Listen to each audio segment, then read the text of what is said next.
Bonjour, dans l'émission Crampon de The Africa News, c'est Bamba Kassé, journaliste sportif sénégalais.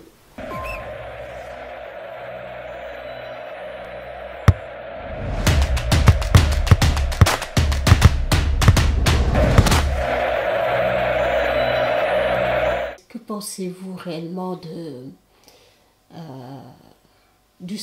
je vais dire football, mais du sport africain?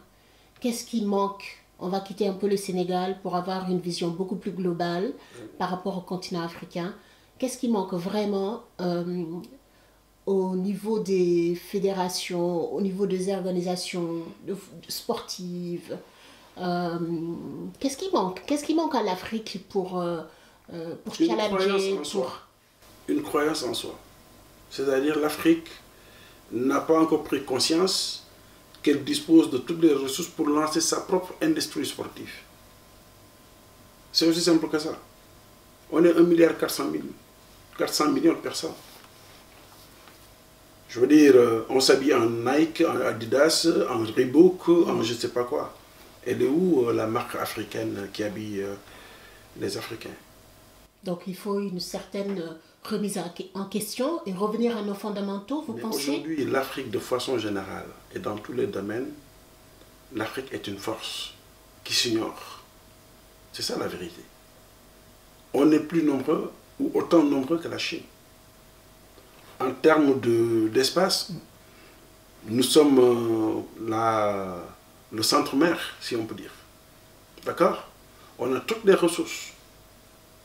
On a une population très jeune. Qu'est-ce qu'on attend? Aujourd'hui, par exemple, les meilleurs joueurs de football ou de basket africains, ils jouent tous en dehors de l'Afrique.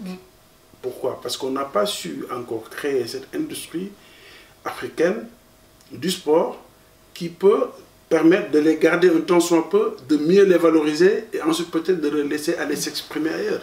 Parce que le monde aussi est un village ouvert. Vous comprenez un peu? Aujourd'hui, par exemple, il est arrivé qu'un joueur angolais ait été recruté à l'époque par Manchester United pour 25 millions d'euros. C'était quelque chose, parce que simplement, ce joueur-là, avant, il baignait dans un environnement professionnel. Il était payé. Vous voyez, avec ses camarades, on était dans un cadre où, en Angola, ils avaient lancé un championnat professionnel, où tu voyais des joueurs brésiliens quitter le Brésil, venir signer dans les clubs angolais. C'est de ça dont je parle quand je dis qu'il faut qu'on croie en nous.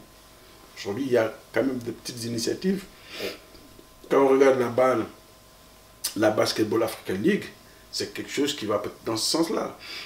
Ça permet à des clubs africains de s'organiser sous forme de championnat style NBA et puis bon, de jouer entre eux. Bon, c'est encore timide, mais c'est de ça dont nous avons besoin.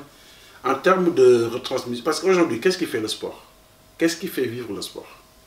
Quelles sont les ressources du sport dans tous les pays du monde?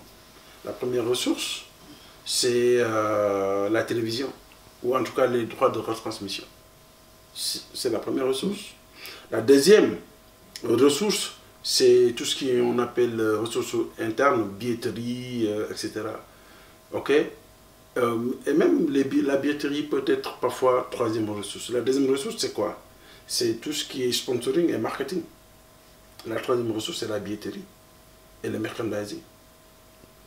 1,4 milliard de personnes. Un match Sénégal-Côte d'Ivoire qui est regardé par 400 millions de personnes.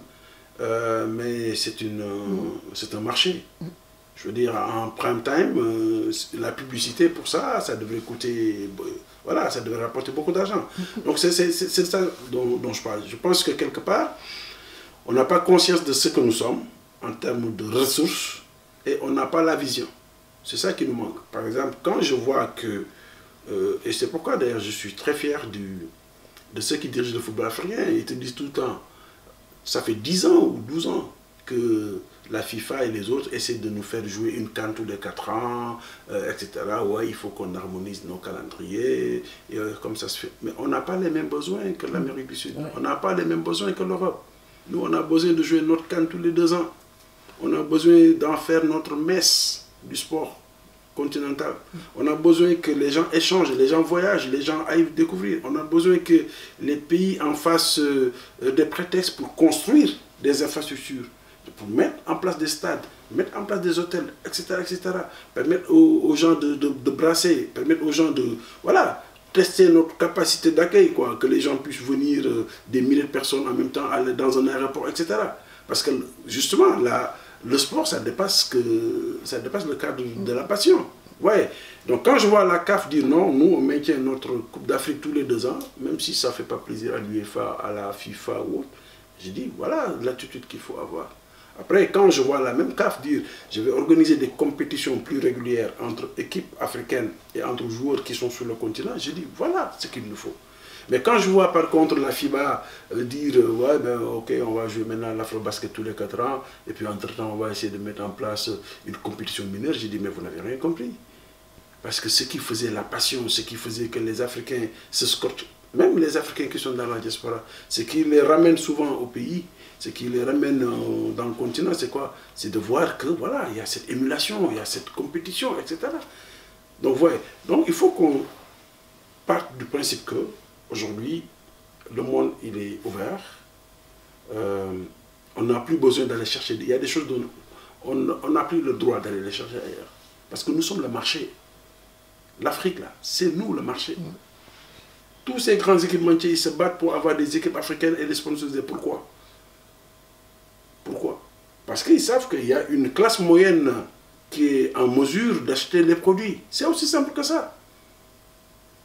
Parce qu'ils savent qu'il y a assez de talent en Afrique pour donner beaucoup plus de tonus et beaucoup plus de visibilité à leur marque, sur le continent ou ailleurs. Donc il va falloir qu'on se réveille un peu.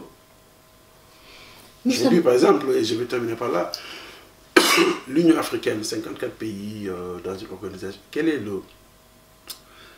que deviennent les Jeux africains? Nous avions une compétition qui s'appelait les Jeux africains, qui permettait, avant chaque Jeux olympiques, de regrouper tous les sportifs africains dans différents sports, de leur permettre de s'affronter entre eux, etc., et de déterminer les meilleurs.